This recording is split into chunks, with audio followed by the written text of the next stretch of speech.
Who likes to eat a lot? So much that you hate yourself after eating a lot. I kind of do sometimes. Who knows how to cook? It's okay for those who don't know how, but today I want to talk about how like everyone should learn how to cook, because it can help you in the long run, which like such as save money, good on dates, and then boost up your confidence just a little bit. So, in an article, Dining Out versus Dining In, they have where when dining out, a chicken dinner costs $16 with tip. When they have it, when you can cook that at home, it's half of that, which is $6.75. So why not cook in, instead of going out, right? The Daily News chose 1,000 adults who eat out a lot for like a whole year. They did this, and it came out to $1,200 a year that they spend. That's twice a week out of the whole year.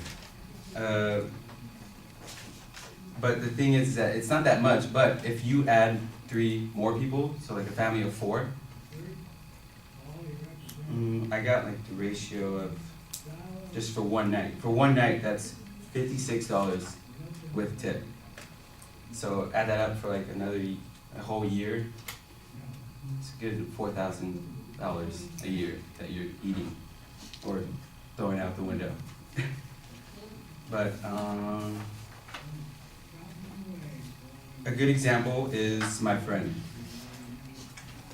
He hasn't eaten a home cooked meal since he was 9. And about a week he spends about $87 on eating out. So we added all that up to like a whole year. It came out to a good $5,000 a year. Mind blowing. So eating in helps save a lot of money and help get a girl that you like too.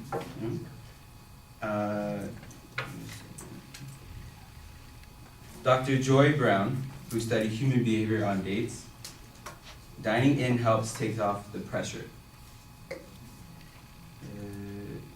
By this, some examples are like, when you're cooking, you can have her help, and then while you're cooking, you don't have to like have that eye-to-eye contact, which she states, having that eye-to-eye contact when you're dining out in a booth kind of gets the pressure, But yeah, so like you're cooking, you're just, you're having that small talk until like, you relax. You're like, hey, yeah, you're a really nice girl. So when you have that eye-to-eye contact when you're young and you're ready to eat, you're like, okay, yeah, I can relax. I can stay relaxed and cool. I don't have to like, show off a little bit. But you can show off by the stuff that you cook, which can boost up your confidence just a little. Article 15 reasons why you should learn how to cook. It shows reasons. Like, say you have a grandmother that cooks the best cookies in the world. I know I do. She actually has a business that runs in her house that people are just like, oh yeah, you can buy some cookies, please. They're so good on Christmas. Every Christmas she has like big orders. Or my aunt, best tamales ever, and you've tried. Which is, yeah, she has her own business too. So, and boosts up a little confidence in her too, So, in conclusion, learning how to cook can help in the long run. Like saving money, good on dates, and boost up your confidence.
Okay, Nicholas, what did you think, Nick?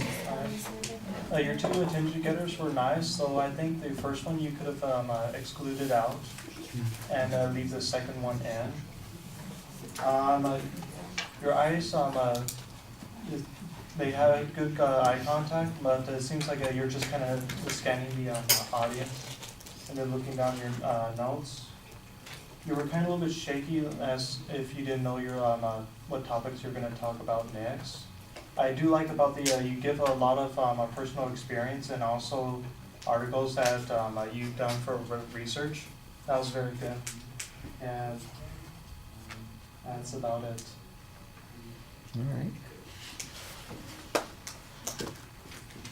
All right, I'm going to yell a little bit, just a little bit.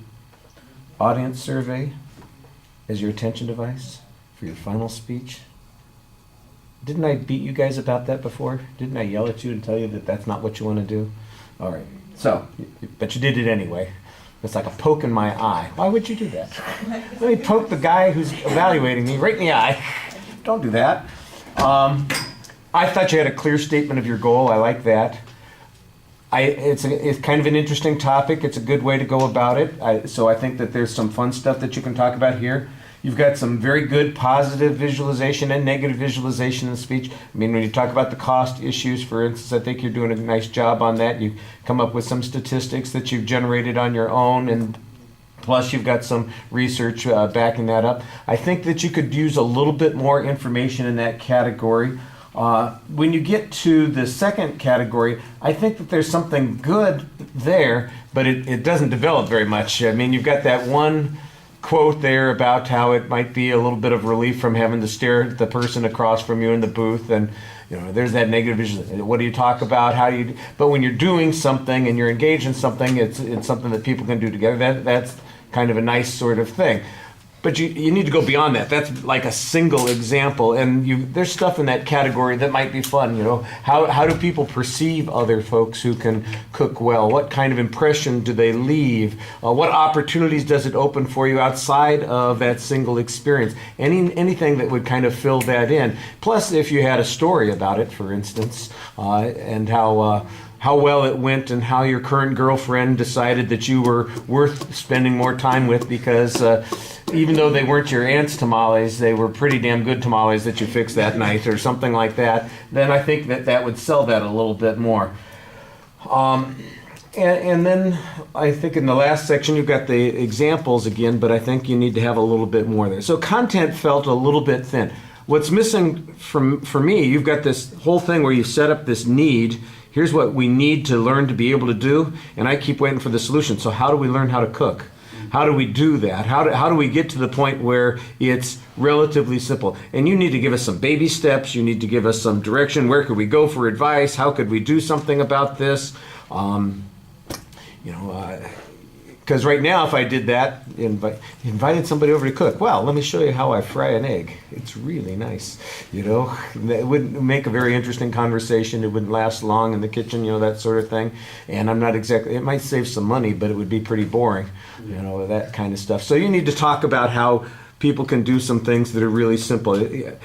My guess is that there's somebody out there who talks about exactly what you're talking about and says, here are 5 simple recipes that every bachelor should be able to do, something like that. Or here are the 3 steps that every person, man or woman, should know in the kitchen that make your life simpler, something like that, so that you can kind of give us a little bit more of a solution to the dilemma that you've shown us at the beginning of the speech, which I thought you did a nice job on.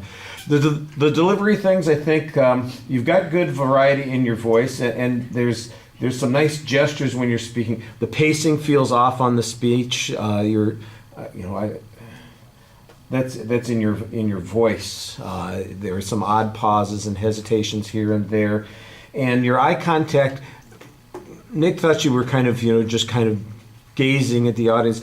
It looked to me like you were looking down a lot. You're looking kind of down in front of us when you're speaking to us, and then sometimes at your notes. And once in a while you looked up a little bit, but I think you need to be a little more consistent on those things. All right, thank you.